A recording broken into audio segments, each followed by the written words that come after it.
बिस्मिल्लाहिर्रहमानिर्रहीम अस्सलाम वालेकुम। कैसे हैं आप? This is lecture number 7. Let's start. So first we take a review of last lecture.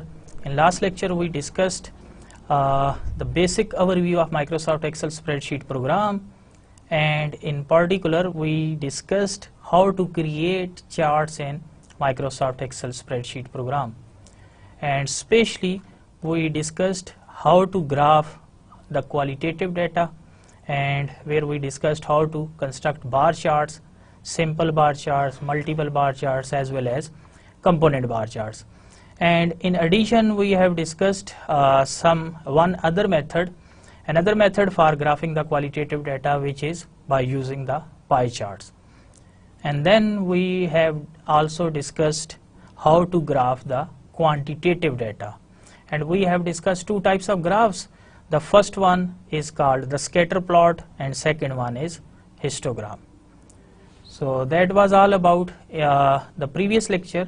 So now let us discuss the objectives of the current lecture. So the objectives of the current lecture. In this lecture I will introduce you how to use an Excel add-in. So Excel add-ins are small programs which we can use in Excel to enhance its capability. So in particular we will discuss how to activate Excel add-ins if it is not already in active form, and then we will focus on one very important Excel add-in which is very useful for the statisticians, and that is the analysis tool pack Excel add-in. So I will introduce you to this add-in, and in particular we will use this Excel add-in to calculate the basic summary statistics of a given data series. And then we will also use this Excel add-in, the analysis tool pack add-in, to construct a histogram. So then in the later half of this lecture we will introduce you to the measures of central tendency, that how we can represent data with the help of one single number which explains all the data points. So that is called measure of central tendency, which measures the central point or the center value. So then we will discuss the characteristics of a good average or good measure of central tendency. So central tendency is also called a measure of average. So that's why we will also discuss. So ये जो नीचे slide है इसको मैं थोड़ा सा explain दोबारा करूँ. So in the later half of this lecture we will discuss measures of central tendency, and in particular we will discuss what are the good characteristics of a measure of central tendency, which is also called an average. And in particular we will keep our focus on one very important and commonly used measure of central tendency, which is called arithmetic mean, or simply the mean, or it is also called an average. And we will discuss how to calculate mean for the grouped data as well as for the ungrouped data, and we will explain these calculations with the help of some related easy examples. So let's start. So what are Excel add-ins? So an add-in is a software program that extends the capabilities of larger programs. So there are many Excel add-ins designed to complement the basic functionality offered by Excel. So common add-in for performing basic statistical functions in Excel is analysis tool pack, which is also called data analysis Excel add-in. So another add-in which is usually used is the solver add-in, which is usually used to maximize a function or to minimize a function, or to find the zeros of a functions. So these concepts, the solver add-in is mostly used in mathematics. So in order to maximize, in order to find roots of an equation, any equation, it can be quadratic, cubic, or polynomial of any higher degree. So but we will keep our focus on the analysis tool pack Excel add-in, which is usually used by most of the statisticians. So before using this analysis tool pack Excel add-in, first we have to activate it if it is not already in active form. So before that we have to activate the Excel add-in. So how to activate this add-in? So let me explain how to activate this data analysis or any other Excel add-in. So let us move to the Excel spreadsheet program. So here is the Excel spreadsheet program. So click on this office button on top right corner. So here is a drop down menu and select this Excel options from this drop down menu. So click on this Excel options button. So here we have popular formulas, proofing, save, advanced, customize, add-ins, trust center, etc. So we have a number of options available. So click on this add-ins options. So here is the add-ins options. So add-ins and name, location and type. So here below the name we have active application add-in, the add-ins which are currently active. So active mean we can use these add-ins. So next we have inactive application add-ins. Inactive mean first we have to activate these inactive add-ins and then we can make use then we can use them. So inactive applications add-ins. So here is the add-in which we are talking about, that is analysis tool pack. So this is currently in the list of inactive application add-ins. So it means we have to first activate it. So click on this go button. So here is a dialog box. The name of dialog box is add-ins. So add-ins available are analysis tool pack. Next one is analysis tool pack VBA, Visual Basic for applications. So we don't need this second one. This is for Visual Basic programmers. So next is conditional sum wizard, euro currency tools, lookup wizard, and this one is solver add-ins, which is usually used to maximize, minimize, finding roots or finding zeros of any polynomial. So since we are interested in only analysis tool pack, so click on check this box. So click on this. So this box has been checked and click on OK. So now it will take some time to install it. It can ask you to provide Microsoft Excel's installation disk. So here I think it has installed it. So go to data tab and here you can see the data analysis. So data analysis is the Excel add-in which is also called analysis tool pack Excel add-in. So this is how it is activated. So go to data and look for this button, data analysis. If it is already available, it means this add-in is already in active form. If this data analysis option is missing here, it means this Excel add-in is not activated. So you have to activate it first before using it. So once this data analysis Excel add-in is activated, we can use it to perform different types of functions. So here is the temperature data which we have used in our last lecture. So now I am going to explain this data by using this data analysis Excel add-in, or in other words, I want to get the basic summary statistics of this data set. So how to do this? Using data analysis tool pack. So let us click on data analysis button. So here is data analysis options. So you can see that we have a number of options: ANOVA, correlations, covariances, descriptive statistics, histograms, regressions, correlations, sampling, etc. So we have a number of options.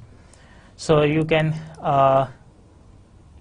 scroll this option, this bar, to choose the relevant option. So currently we are interested in getting the basic summary statistics, so select this option, descriptive statistic. So we want to get the basic description of this temperature data, or in other words, we are interested in getting the basic summary statistics. So select this option and click on OK. So here is the descriptive statistics dialog box. So you can see that the first option we have the input options. So here input range. So in the input range, click on this button to select this full data. So it is in C3 to C23. So then grouped by columns. So here this data is located in column. So this radio button is the columns radio button is by default it is selected. But if the data is located in row form, then you need to select this rows option. So another thing which should be noted here, that we have selected this heading, column heading, the temperatures. This is called column heading, or it is also called label. So we have selected label as well in this range. So C3 is actually our data heading or data label. So if you have selected labels as well, so you need to check this box, labels in first row. So yes, we have used labels, so check this box. And then we have output options. So there are 3 radio buttons: output range, new worksheet ply, new workbook. So if you want to display your output in new worksheet, so currently we are working in sheet 2. So if you want to display your output in new sheet, suppose sheet 3, or you can provide any other name. So just provide here any other suitable name. So but if you want to display your output to new workbook, so currently we are working in book 1 containing 3 sheets. But suppose you want to display the output in book 2 or in some other book, and you can save that book with any suitable name. So in that case you need to select this option. And this first one, which is output range, so here you can select any blank cell. This will display the output in the same sheet, and here you have to select the cell address of any blank cell. So it is E4. So that's it. So in the end we have different check boxes. So first one is summary statistics. So this will return us the basic summary statistic of the data. There are certain other numbers as well which you will study later in this course. So check this box, the summary statistics. So that's it. So first, input range, where you have to put the cell address of your full data, and then grouped by columns or rows. This is mostly selected by Excel by default. So but be careful whether your data is in the form of columns or it is arranged in the form of rows. And check this box if you have included the labels, and output range, provide any blank cell, and then since we want to get basic summary statistics, so check this box, click OK. So that's it. So here are the numbers. So mean is 32.5, median, mode, standard deviation, variance, kurtosis, range, max, min, and sum and count. So this count means the total number of observations. So we have temperature on 20 days. So sum of temperature is sum of temperature on all 20 days, it is 648. That is 24 plus 35 plus 17 plus 21 and so on, last one plus 27. And next we have the minimum temperature, which is 12, and the maximum temperature, which is 58. And range is the difference between the max and min. 58 minus 12, we get 46. And skewness, kurtosis, variances, means we will study these concepts in much greater detail in the forthcoming lectures. So these concepts will be fully covered in these lectures, in the coming lectures. So currently we have covered these 5 summary statistics. So hopefully you get the full idea of these 5 summary statistics. So this is how we can use the data analysis tool pack to get the numbers in a hurry or in quite quickly. So we can also use analysis tool pack Excel add-in to construct histograms as well. So let us discuss the same example which we have discussed in our previous lecture. So here is the temperature data of 20 days, temperature recorded on 20 days. So question is construct histogram for this temperature data. So now I'm going to construct histogram using Excel add-in, that is Analysis Toolpak Excel add-in. So let us move to the Excel spreadsheet and see how we can construct histogram. So here is the data in MS Excel spreadsheet program, the same temperature data, temperature recorded on 20 days. So we have calculated the minimum, maximum value. So minimum value is calculated to be 12. So you can use the min command to calculate the minimum value, and the maximum value is calculated to be 28. Again, you can use the max command to find this number. So range is just the difference of these two numbers, 58 minus 12. And the number of classes required, it is 5. So, and the width of class is obtained by dividing the range by the number of classes. So 46 by 9, which 46 by 5, which is 9.2, or approximately 10. So now we need to select the bin range. So remember that the bin range are also called the class limits. So since the minimum number is 12 and maximum is 58 and width is around 10, so we have to start from say 11. So from 11 to 20, then 21 to 30, 31 to 40. So these are the classes, and here we have constructed class boundaries. So remember that this is 10.5 and then 20.5. So we know how to construct class limits and class boundaries and how to construct frequencies. This thing we have discussed in our previous lecture. But currently our main focus is to draw a histogram of this temperature data using Microsoft Excel spreadsheet program.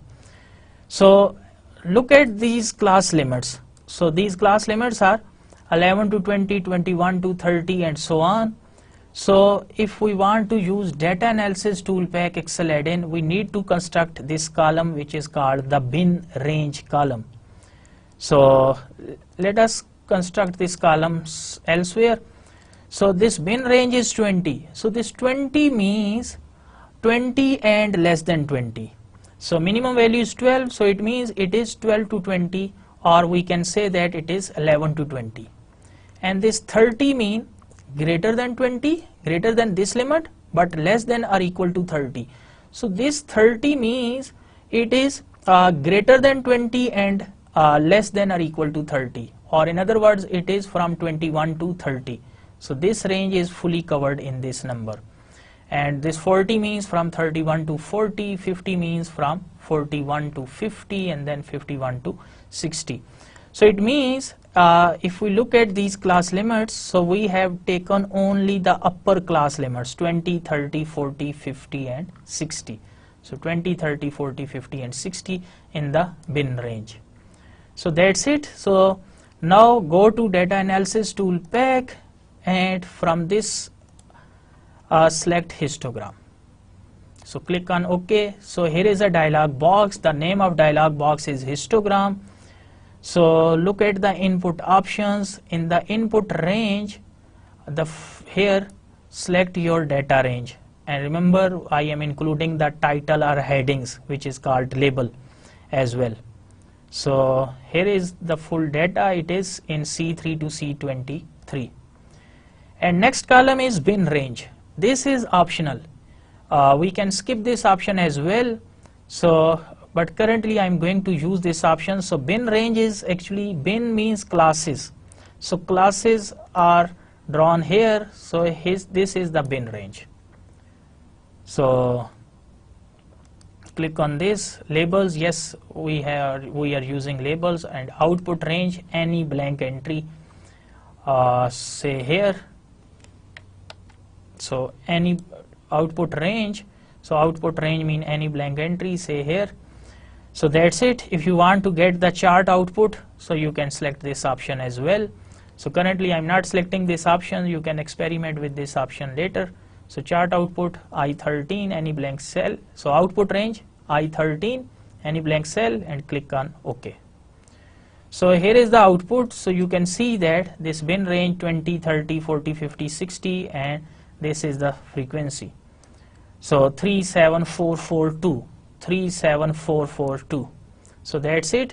So now select both columns and go to insert and select scatter and select this connected options.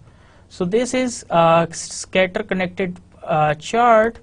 On x-axis we have bins, on y-axis we have frequencies, but since we are interested in constructing a histogram, so change this line option to histogram options.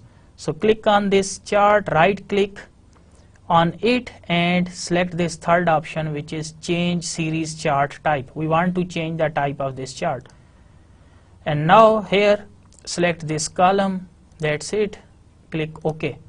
So this is the bar chart, but since we know that along x-axis we need class boundaries, so click on this x-axis and right click on x-axis and select this option which is select data. So I want to change this 1, 2, 3, 4 numbers by class boundaries. So select data. So here in the edit option select these class boundaries. So 1, 2, 3, 4, 5. So that's it. So click OK.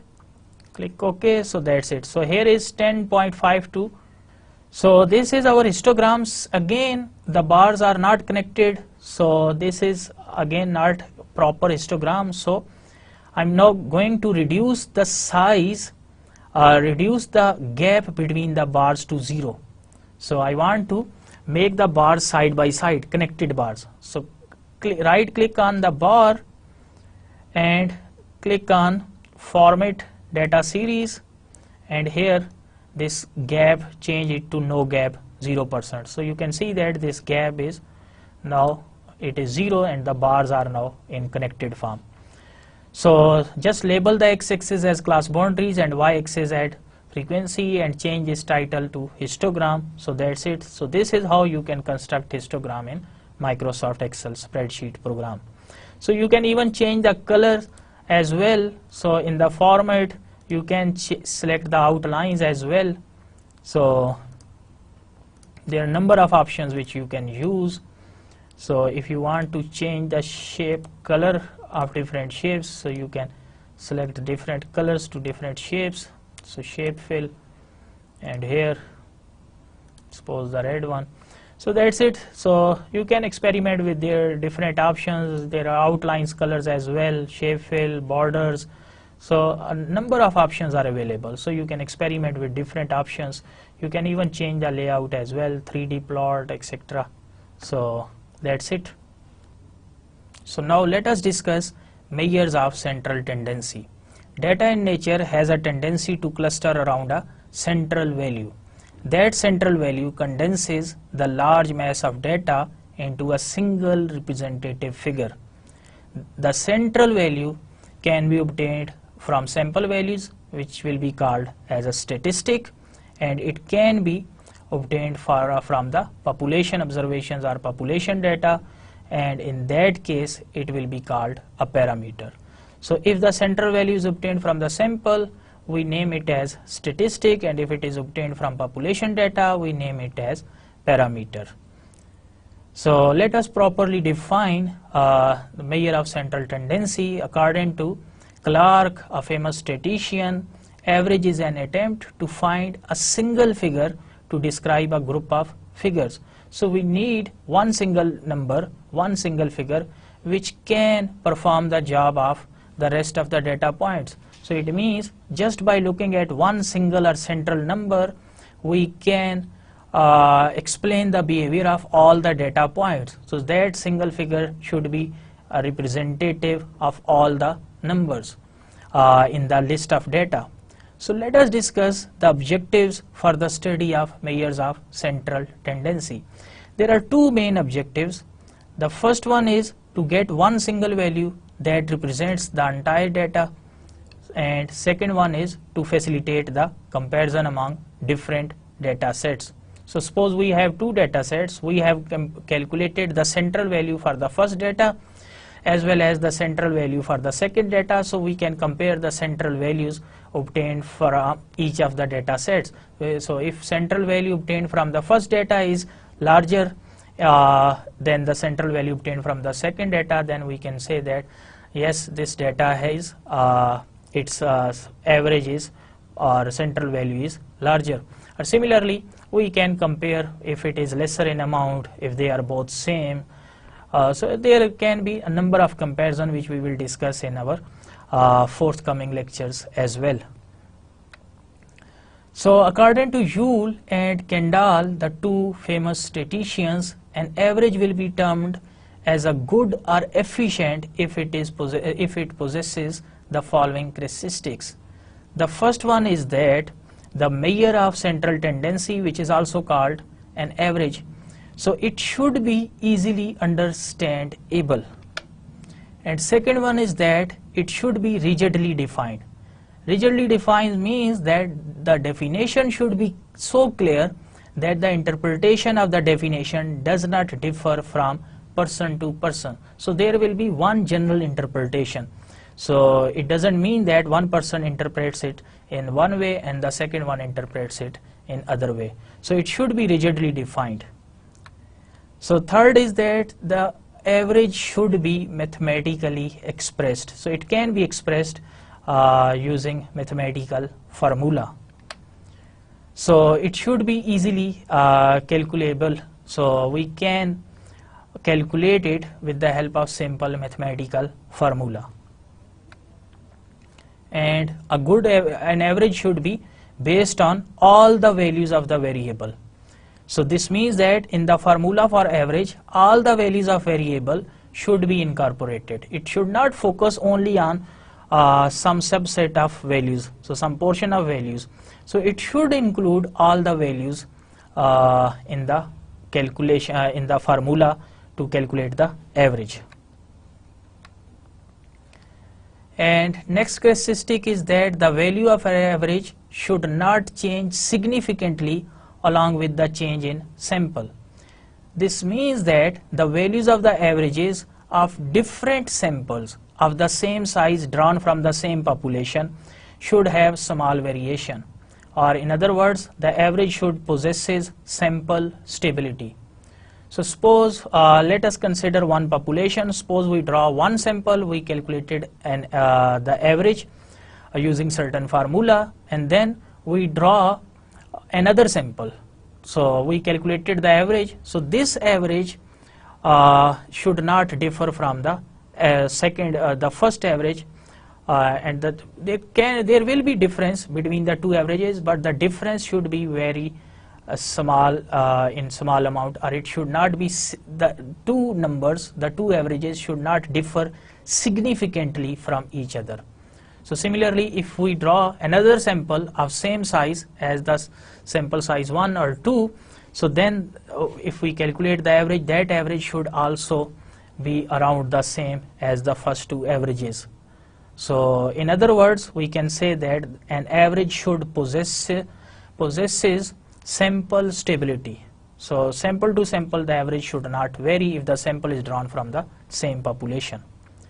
So next is that it should be suitable for further mathematical treatment. So we can do any additional mathematical analysis on this average.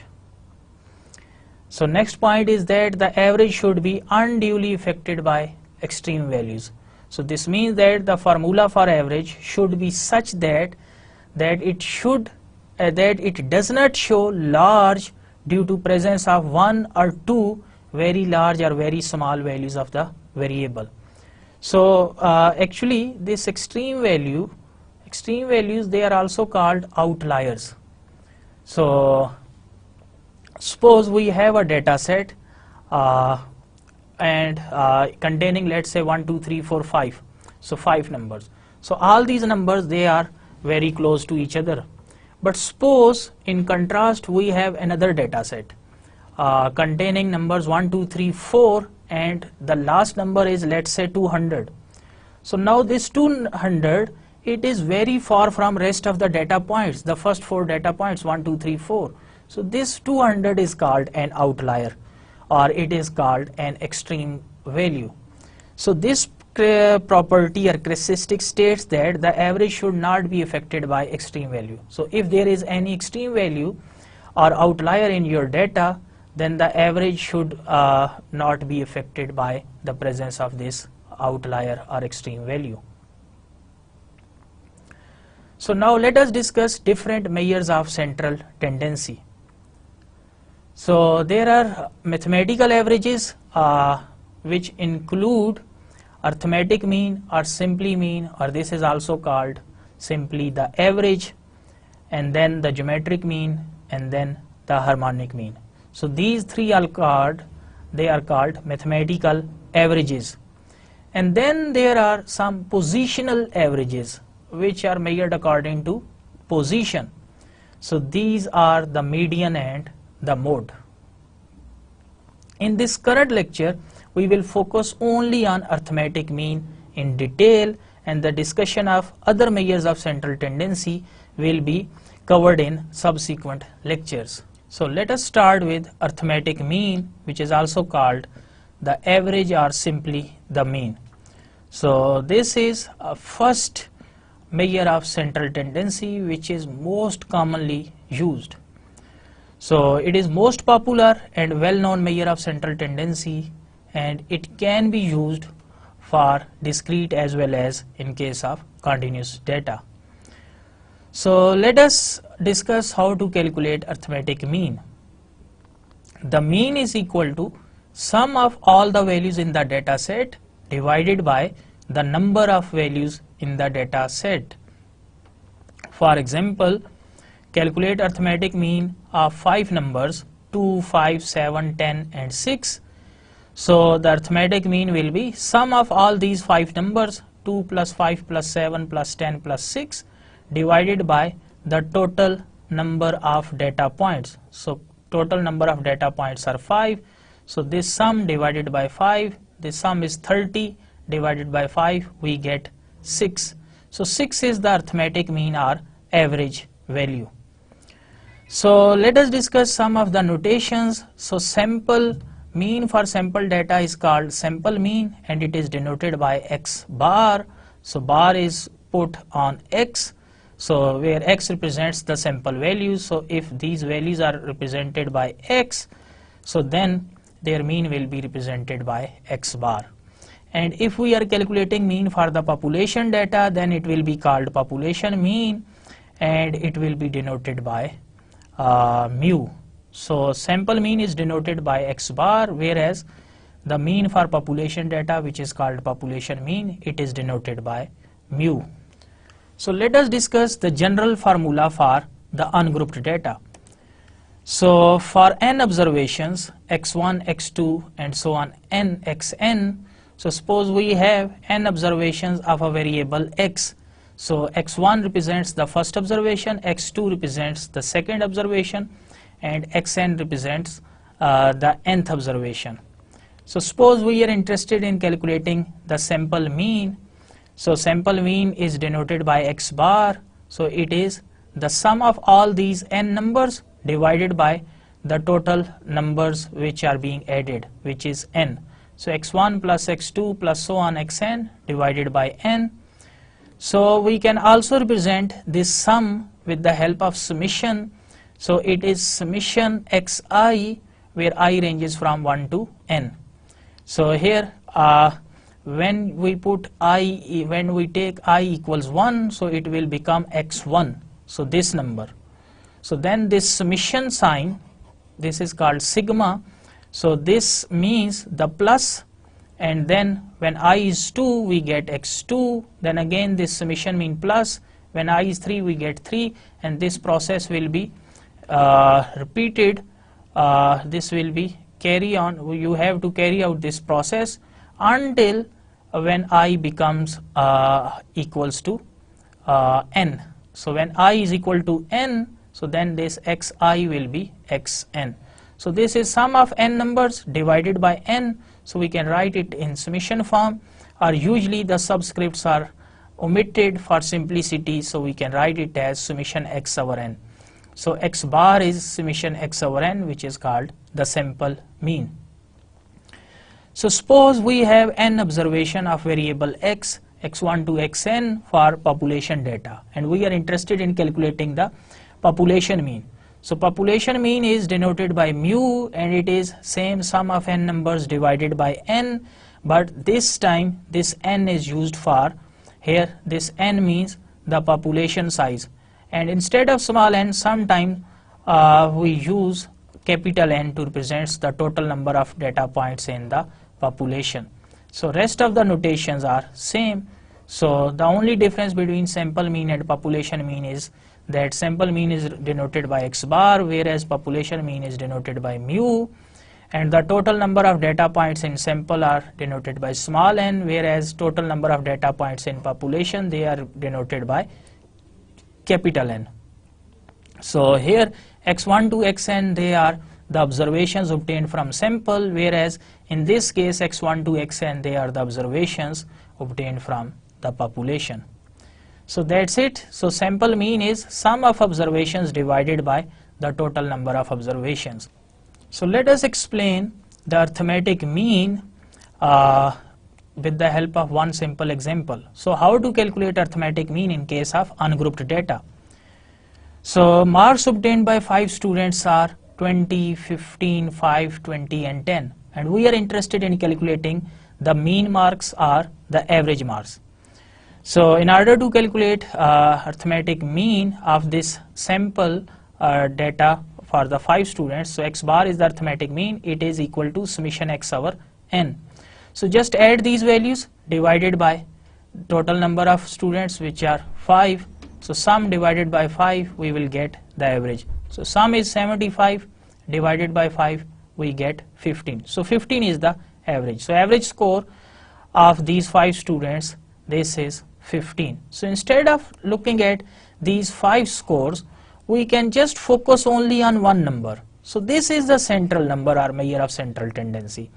So this number conveys the information that the average scores of the students are 15. So some of the students, they obtain greater than the average score, some of the students, they obtain less than the average score. So by looking at the average score 15, we can have an overall idea of the scores or marks of the students.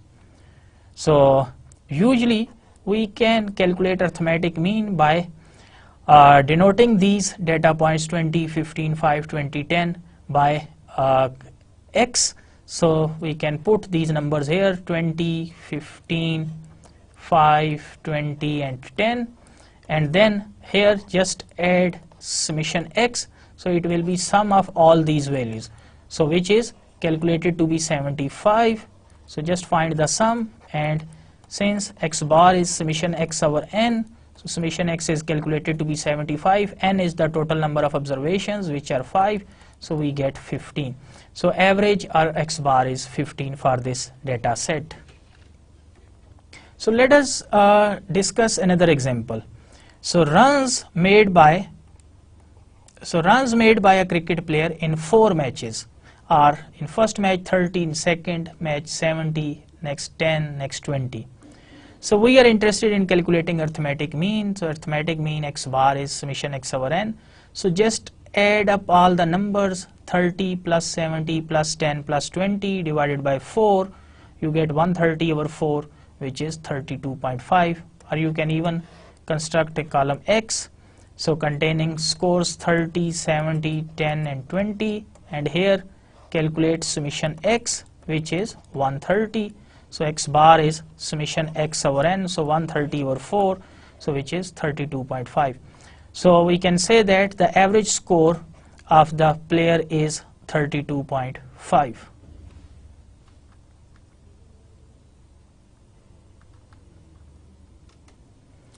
So now let us discuss how to calculate arithmetic mean in case of grouped data. So in case of grouped data, sample mean is calculated as x bar. So it is summation fi xi, where I ranges from 1 to n, divided by summation fi, where I ranges from 1 to n. Or we can write it this formula in simple form by omitting the subscripts. So it is x bar equals to summation fx divided by summation f. And similarly we can calculate population mean, which is denoted by mu, so it is also equal to summation fx divided by summation f. The only difference between sample mean and population mean is that sample mean is calculated for the sample data, whereas population mean is calculated for the overall population. So here the FIs, they are the Fi is the frequency of the ith class, so it means when I is 1, so F1 is the frequency of the first class, when I is 2, F2 is the frequency of second class, and when I is n, Fn is the frequency of the nth class. Similarly, Xis are the midpoint of the ith class, so Xi is the midpoint of the ith class. So when I is 1, so we get X1, so X1 is the midpoint of first class. When I is 2, X2 will be the midpoint of second class, and when I is equal to n, we get Xn, so which is the midpoint of nth class. So these are the formulas. So let us explain these formulas with the help of simple examples. So let us discuss this example. Calculate arithmetic mean for the following frequency distribution of temperature data. So here we have classes, the same frequency distribution which we have constructed in our while we discussing the histogram. So classes 11 to 20, 21 to 30, and last one is 51 to 60, and we have corresponding frequencies.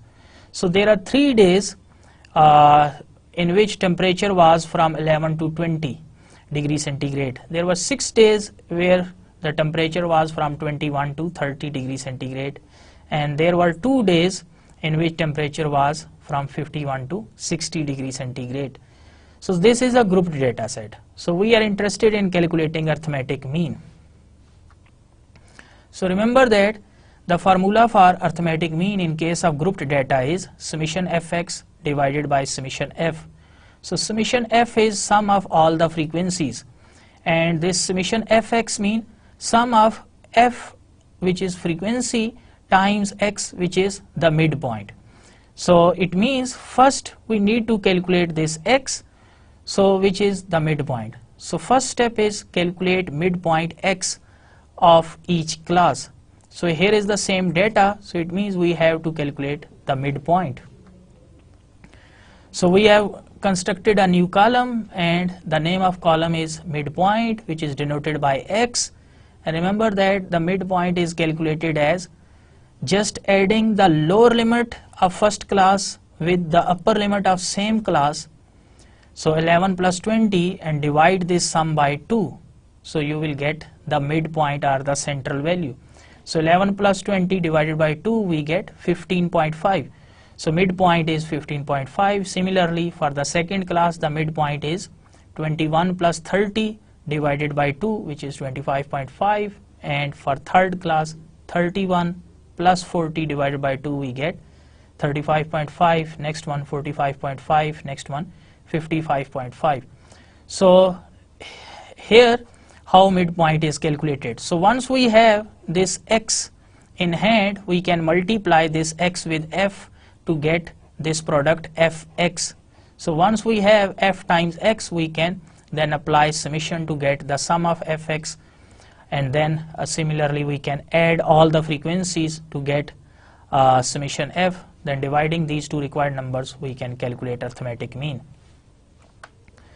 So since we have now midpoint in hand, so next I am going to calculate this product f times x.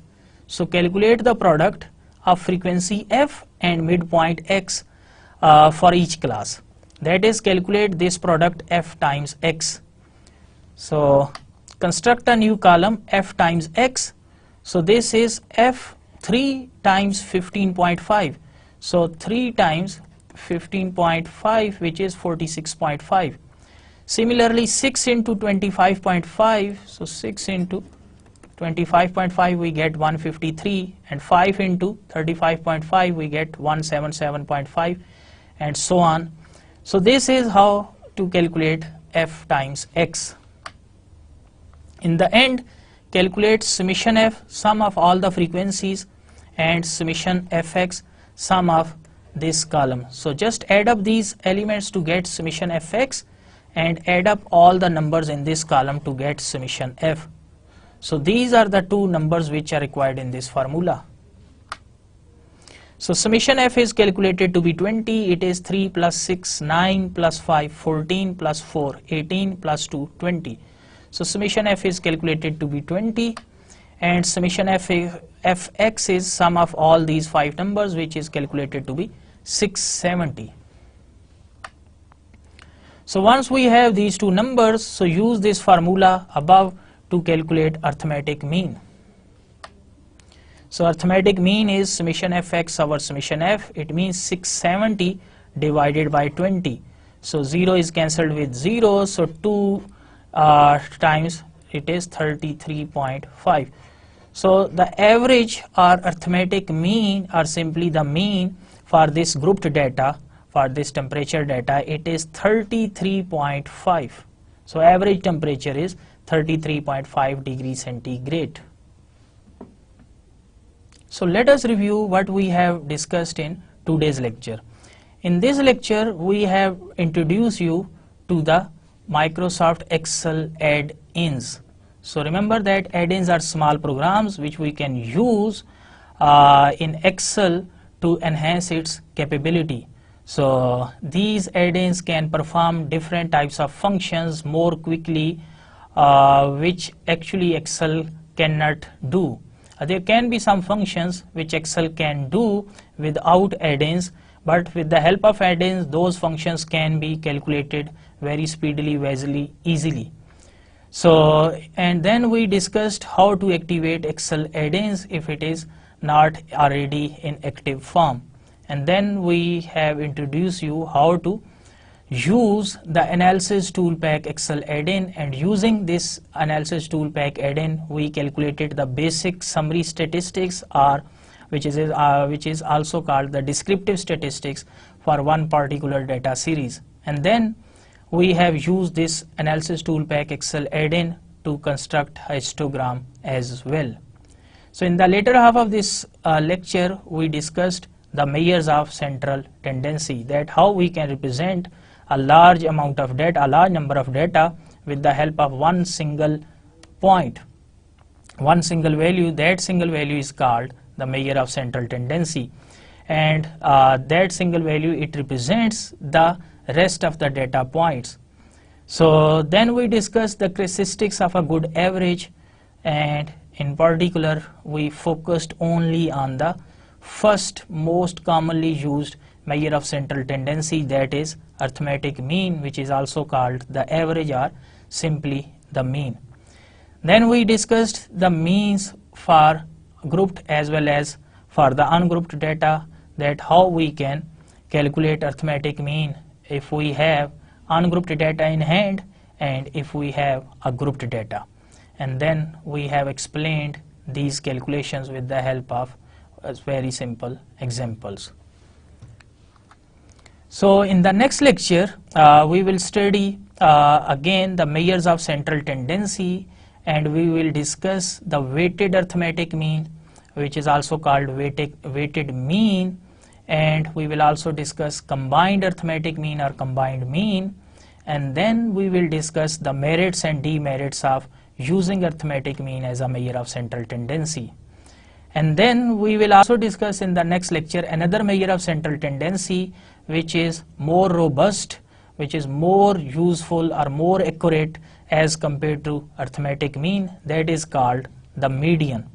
So we will discuss how to calculate median for the grouped data as well as for the ungrouped data, and we will also discuss using the merits and demerits of using median as a measure of central tendency. So that was all for this lecture. So till the next lecture, Allah Hafiz.